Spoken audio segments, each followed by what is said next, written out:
the other community starts now agitating for its removal. When another community tries to dominate the others start feeling oppressed. It is because we have not resolved the problem that Professor identified for us. So various solutions were discussed and given. Number one being devolution. Number two being delegations by constituencies, which gave birth to the Senate and the National Assembly. However, our minds are still having the hangover of the previous constitution where the power rested with the president. They have forgotten that they have MPs who are responsible for the problems, the small problems in their constituencies.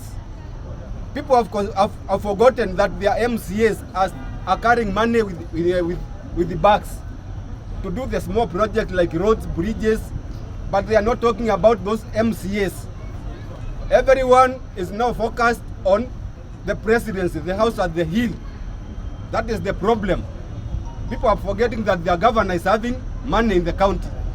People are demonstrating in the streets because they feel another community that is not supposed to be in power has taken power. That is the problem we are having as a country, and until we address that problem, tutazidi kuongea hapa and we will not get a solution.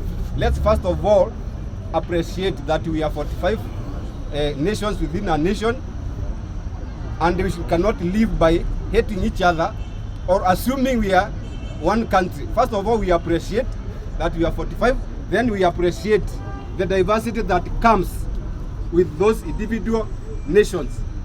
Lastly, I wish to address the issue of power now, because this is a political forum. I think I have 1 minute remaining. Because now this is a political forum, I can't live here without mentioning politics. The national politics in this country, we have political leaders who are not good leaders but misleaders. They come with good policies and bad policies, then they mingle and use them to oppress us.